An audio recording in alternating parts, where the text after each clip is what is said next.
Então, amados, tá no meu coração, na verdade, é repartir aquilo que Deus tem falado comigo. E eu penso que se torna mais fácil quando o Senhor já tem dado uma direção, tem te confrontado, né, tem te dado um caminho. Eu creio que fica mais tranquilo. E, na verdade, eu queria falar de um tempo que eu tenho já falado com os irmãos que têm estado mais perto. Queria contradizer, na verdade, uma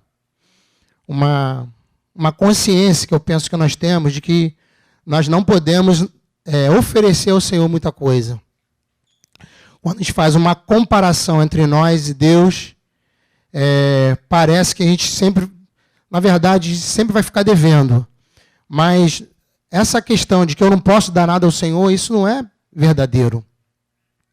Eu penso, tenho falado com alguns nesse tempo, que nós precisamos nos surpreender Deus de alguma forma.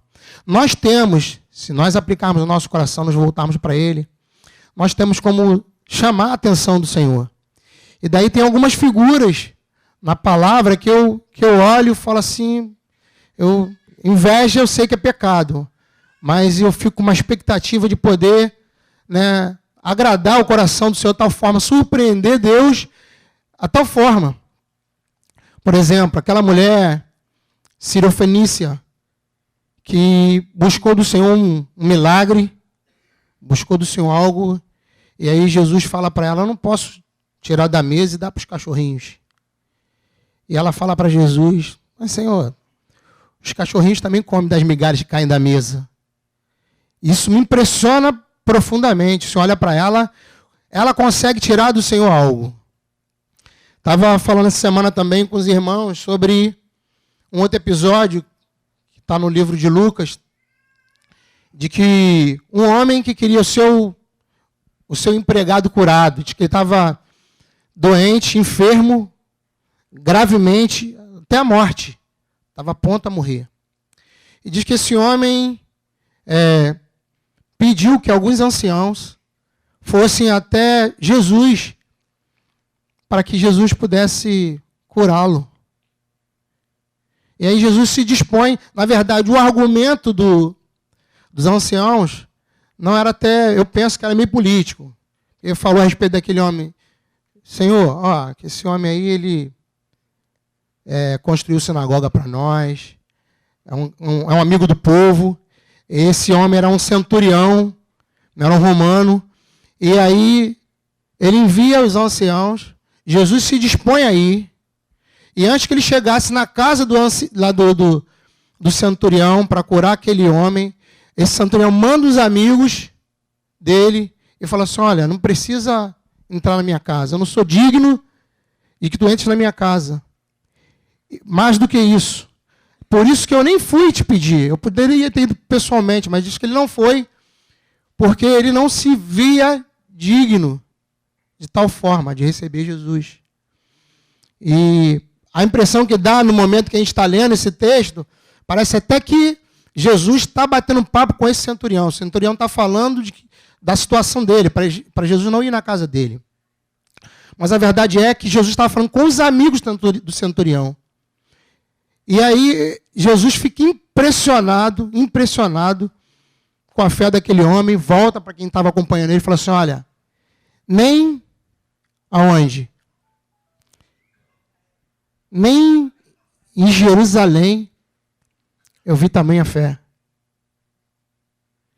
Quer dizer, um homem que não fazia parte de um contexto de igreja impressionou Jesus. Eu penso que nós, amados, se nós nos voltarmos para o Senhor, nós temos como alegrar o coração do Senhor e surpreender o Senhor. O Cidinho falou de Davi. Davi também tem umas ações que, assim, é muito impressionante, muito impressionante. Por exemplo, diz que ele estava com sede, com vontade de beber de uma água em determinado lugar. Os seus servos, seus empregados, né, foram buscar aquela água, e quando trouxeram a Davi, Davi se recusou a beber daquela água. Para mim, essa é uma atitude de alguém que tem no seu coração algo que às vezes nós não nos atentamos. E eu queria falar de novo. Eu lembro que eu já falei de um tempo atrás, um bom tempo, sobre um episódio também que envolve Jesus e uma mulher. E eu queria falar de novo sobre ele. Porque eu creio que isso que está no meu coração, desde os cânticos. E quando o Cidinho falou comigo, eu entendi, né, que era desse texto que o Senhor gostaria de falar ao teu coração, porque ao meu ele já tem falado. Amém? Está em Lucas 7:36. Convidou um dos fariseus para que fosse jantar com ele. Jesus, entrando na casa do fariseu, tomou lugar à mesa. E eis que uma mulher da cidade, pecadora, sabendo que ele estava à mesa na casa do fariseu, levou um vaso de alabastro com unguento, e estando por detrás, aos seus pés, chorando, rogava-os com suas lágrimas, e os enxugava com os próprios cabelos, e beijava-lhe os pés, e os ungia com unguento. Ao ver isto, o fariseu que o convidara disse consigo mesmo: se este fora profeta, bem saberia quem e qual é a mulher que lhe tocou, porque é pecadora. Dirigiu-se Jesus ao fariseu e lhe disse: Simão, uma coisa tenho a dizer-te. E ele respondeu: dize-a, mestre. Vou voltar aqui no início do texto, depois a gente dá continuidade. Aqui está falando de uma história de alguém que convidou Jesus para jantar, para cear. E esse homem, chamado Simão, convidou Jesus, seus discípulos, e estava lá nesse ambiente de refeição, no momento que o próprio Senhor se dispôs a estar, né? Se colocou à disposição de Simão. E eu penso que isso não é diferente conosco. Eu sei que muitas vezes nós temos por uma prática clamar ao Senhor. Quantos creem que o Senhor está aqui? Amém. Quem convidou o Senhor para estar nesse momento aqui? Quem convidou Jesus para estar aqui? Amém, irmãos. Nós temos essa prática, esse caminho de convidar o Senhor. E eu creio que o Senhor está. Agora, depende de uma coisa, que aí é muito pessoal e é interno. Da motivação do teu coração de chamar o Senhor. E de dar aquilo que cabe a Ele. Daquilo que pertence a Ele. Quando essa mulher chegou e derramou sobre os pés de Jesus, quebrou aquele vaso de alabastro e derramou aquele unguento, algo despertou a real motivação no coração daquele homem, de Simão. Diz que ele olhou e falou assim: esse, com certeza, não é profeta. O que eu creio, amados? Que a motivação do coração desse homem era receber alguém. Mas não era receber Jesus na postura que Jesus tinha, ou na posição que Jesus tinha, ou no senhorio de Jesus, na vida que Jesus tinha para dar a ele. Simão chamou aquele homem, chamou Jesus com uma motivação no seu coração. Ele queria receber quem? Um profeta. Receber um profeta, amados, era algo para aquele tempo, algo que era um status, era algo bom. Um profeta era alguém que tinha valor, que tinha prestígio, que era bem visto. E a motivação de Simão era receber um profeta. E aí, quando ele viu aquela situação, que quem tocava aquele homem era uma mulher pecadora. Essa mulher pecadora, na verdade, ela é considerada como uma prostituta. Essa expressão é usada para uma mulher que era prostituta, pecadora. E quando Simão viu isso, ele falou assim, esse com certeza não é profeta. Porque se fosse, ele bem saberia quem estava tocando. E reprovou Jesus. E aí, o mestre, Jesus, conhecendo os corações, como conhece o meu e o teu, intervém e faz uma pergunta a Simão, ao 41. Certo credor tinha 2 devedores. Um lhe devia 500 denários e o outro 50. Não tendo nenhum dos dois com que pagar, perdoou-lhes a ambos. Qual deles, portanto, o amará mais? Perguntou Jesus. Respondeu-lhe Simão, suponho que aquele a quem mais perdoou. Replicou-lhe Jesus. Julgaste bem. E voltando-se para a mulher, disse a Simão, vês esta mulher? Entrei em tua casa e não me deste água para os pés. Esta, porém, regou os meus pés com lágrimas e os enxugou com seus cabelos. Não me deste ósculo.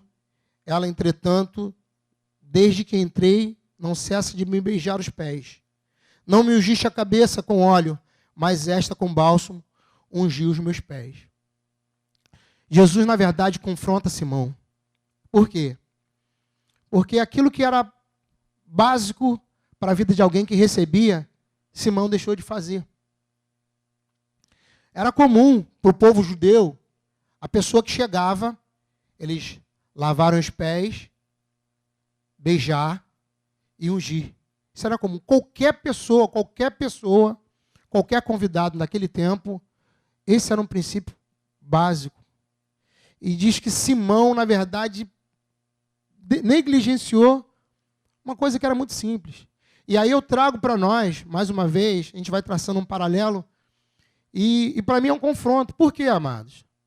Porque eu sei que muitas vezes a gente quer receber Jesus, quer uma palavra profética. Quantos não querem uma palavra profética? Eu quero. Quantos aqui não vêm com o objetivo de receber uma cura? Isso é errado? Sim ou não? Isso é pecado? Não. Nós vamos buscar do Senhor aquilo que nós podemos receber e que Ele se propôs a dar. O problema, amados, é que às vezes a nossa motivação está totalmente errada. Quando a gente faz de uma necessidade o objetivo único, a gente já desqualificou o Senhor. E aí a gente peca, e aí eu creio que a gente peca e não dá aquilo que é devido a Ele. Porque, na verdade, o que o Senhor requereu daquele tempo foi coisa muito simples. Ele falou assim, pô, eu entrei na tua casa, tu não me lavou os pés, não me beijou e nem me ungiu. Essa mulher, ela, desde que entrou, não para de fazer. Essa é a parte que confronta relacionada a Simão. Que muitas vezes eu penso que nós fazemos exatamente assim, somos Simão. Mas para esse tempo, o que o Senhor tem falado comigo, que eu posso dar ao Senhor aquilo que às vezes nem Ele espera. Como eu citei de alguns exemplos aqui. Diz que essa mulher, primeiro, que ela não era uma pessoa bem-vinda naquele lugar. Pensa alguém que não deveria estar ali. Foi ela. Mas ela venceu os seus obstáculos, venceu o preconceito, para entregar algo que eu e você temos como dar, como entregar. Coisas que às vezes a gente calcula, avalia, né? Pô, isso aqui é constrangedor, pode se tornar um mico, né? Pode depor contra a minha imagem. Mas diz que isso aí, na verdade, chamou a atenção de Jesus. 47. Por isso te digo, perdoados lhe são os seus muitos pecados, porque ela muito amou. Mas aquele que em pouco se perdoa, pouco ama. Então disse a mulher: perdoados são os teus pecados. Fala um pouco dessa mulher. Essa mulher, na verdade, ela foi levar aquilo que ela tinha de mais precioso. Eu creio, amados, que isso aí faz toda a diferença para quem quer agradar a Deus. É como você se vê. Como você se vê? Aquela mulher se via pecadora. Eu penso que aquele homem, aquele centurião, também se viu pecador, sem condição de receber Jesus na casa dele. Aquela mulher sírio-fenícia, também, incapaz de receber da mesa. Da mesa. E aí, às vezes, a gente considera o seguinte, que o fato de dever 50, porque Jesus contou uma parábola. Ele falou assim, um devia 50, outro devia 500, ambos não tinham como pagar. Eu não sei como é que você se vê. Você se vê muito devedor ou pouco devedor. Eu só sei que 50 ou 500 você é incapaz de pagar. Porque essa dívida era impagável. Se não pelo sacrifício de Jesus na cruz. E eu penso que isso vai fazendo a diferença para quem quer chamar a atenção do Senhor. Para quem quer agradar o Senhor de alguma forma.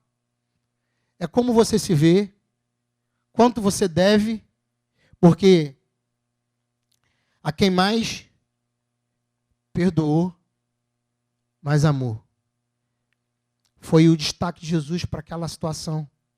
Jesus não fez menção do que ela entregou, porque que ela entregou eu penso que tinha valor. Diz que aquele unguento que ela derramou valia basicamente 1 ano e pouco de trabalho. Pensa num salário como o teu, né? Botar aí Durval, que é uma boa referência. Não vou fazer igual o Marcinho, não. Né? Funcionário federal. 1 ano e pouco de salário do Durval, ele pegar e entregar. Era uma economia. Ela quebrou aquele vaso e derramou aos pés de Jesus. Mas é interessante que Jesus não fala disso.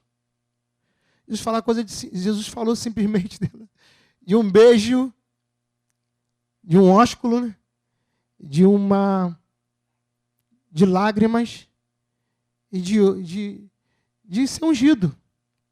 E eu fiquei pensando que às vezes a gente pode calcular, né? Mas estou aqui, vou conjecturar. Aquela mulher é pecadora, prostituta. Talvez aquela economia dela fosse uma economia do resultado do seu trabalho. Resultado daquilo que eu e você e aqueles homens naquela época reprovaram. E por que Jesus receberia aquele sacrifício? Porque eu creio, vou dizer do que eu creio.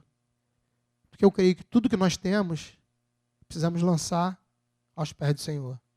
Tanto aquilo que você julga que é precioso, que é bom, que está no caminho correto, aquilo que você está convicto, você levanta a cabeça para dizer, não, isso aqui, você sai do teu lugar para ofertar aqui, quanto aquilo que você julga que te traz tristeza, que te confronta, talvez até que te faça chorar, e até incapaz de receber do Senhor um reconhecimento. Mas tudo precisa estar aos pés do Senhor.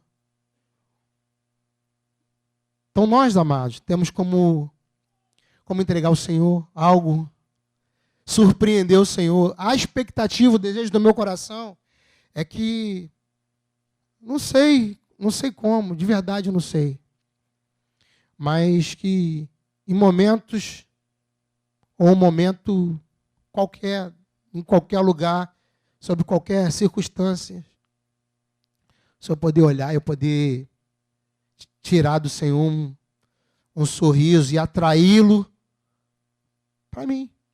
Assim como você pode, numa atitude tua, buscar o Senhor a tal ponto de ele falar assim, isso aqui vai além do que eu estabeleci, vai além do que está escrito.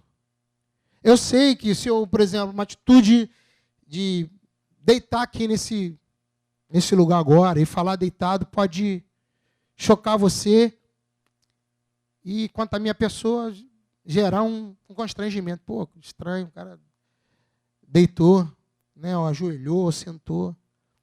Mas não importa. Não importa. Teve um homem que subiu numa árvore. Conseguiu chamar a atenção do Senhor.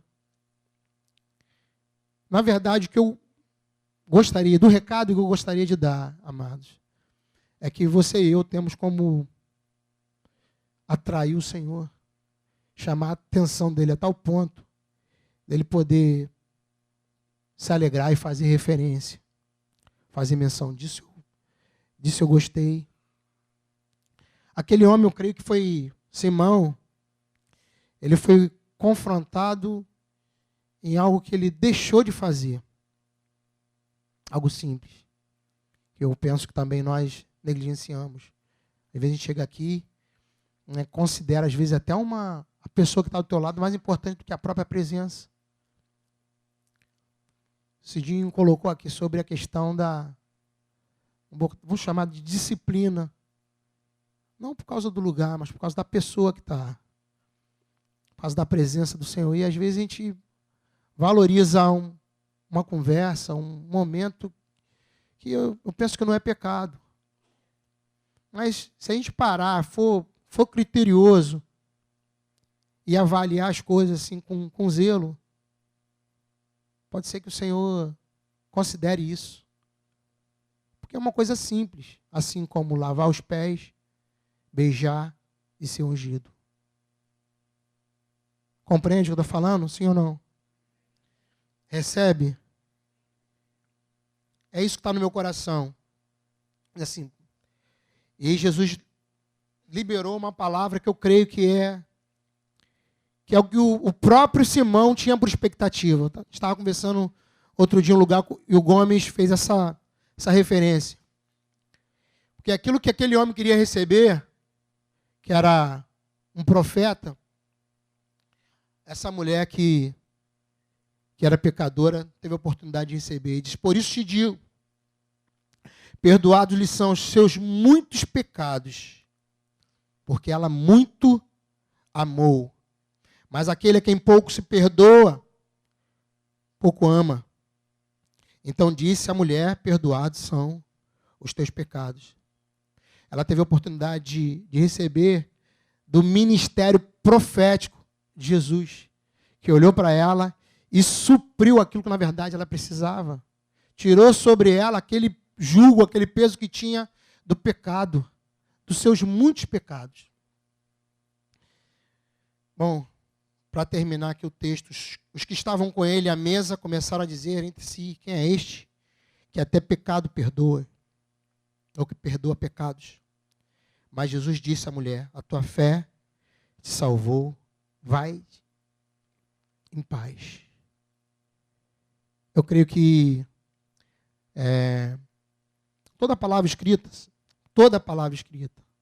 não importa o tempo que ela se deu na palavra, do Gênesis para Apocalipse, toda a palavra ela tem ensino para nós. Toda a palavra ela tem instrução para nós. Serve para nós como exemplo.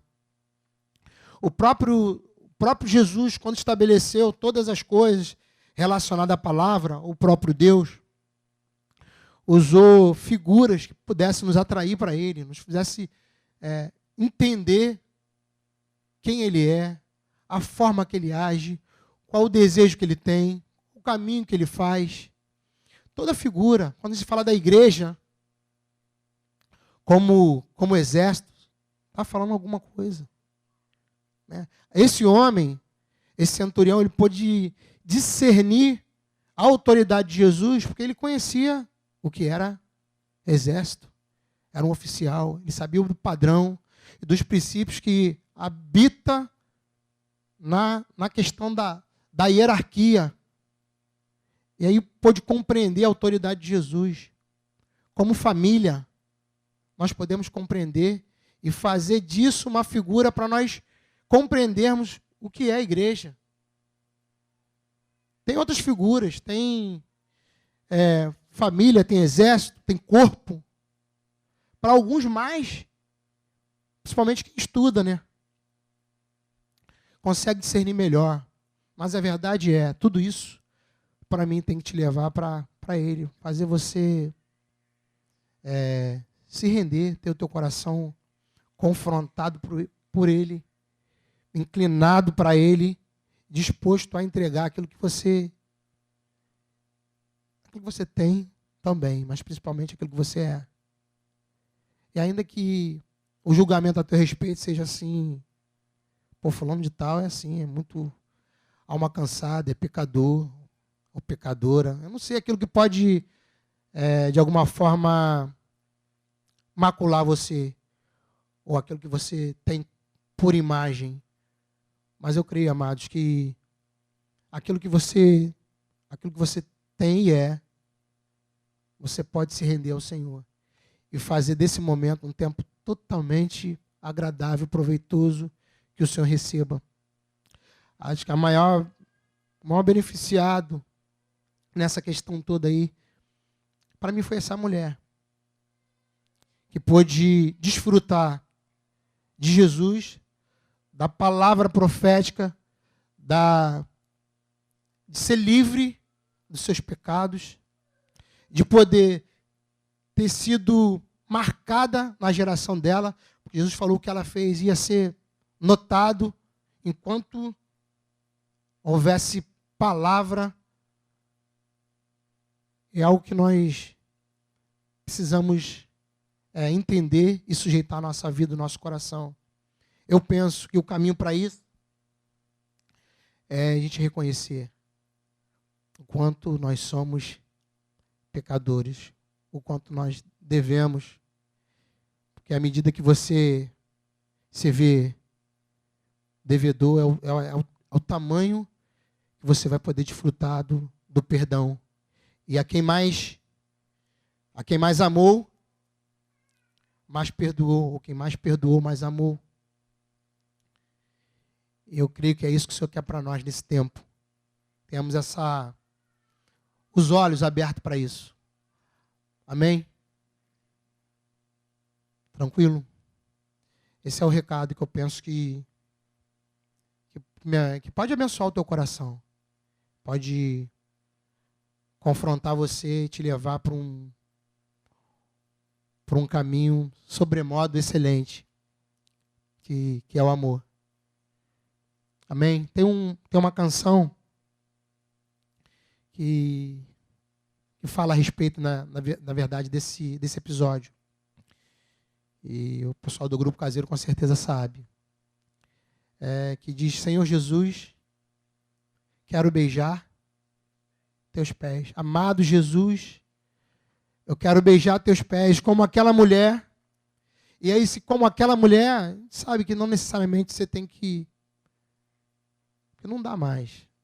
Talvez até dê. Se você vê o teu irmão maior do que você, se você olhar para o teu irmão, na vida dele, Jesus, você vai conseguir descer ao pé dele, chorar, beijar. Mas esse como é da forma que ela fez. Não literalmente assim, mas reconhecendo a sua condição, reconhecendo quem ela era.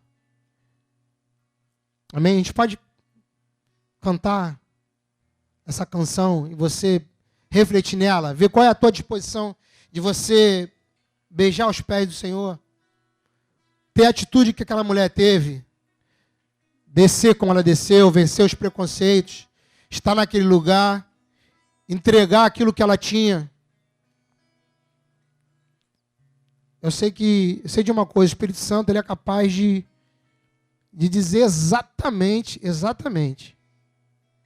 o que você precisa entregar, aquilo que você tem para entregar, aquilo que você de repente tem retido, tem calculado.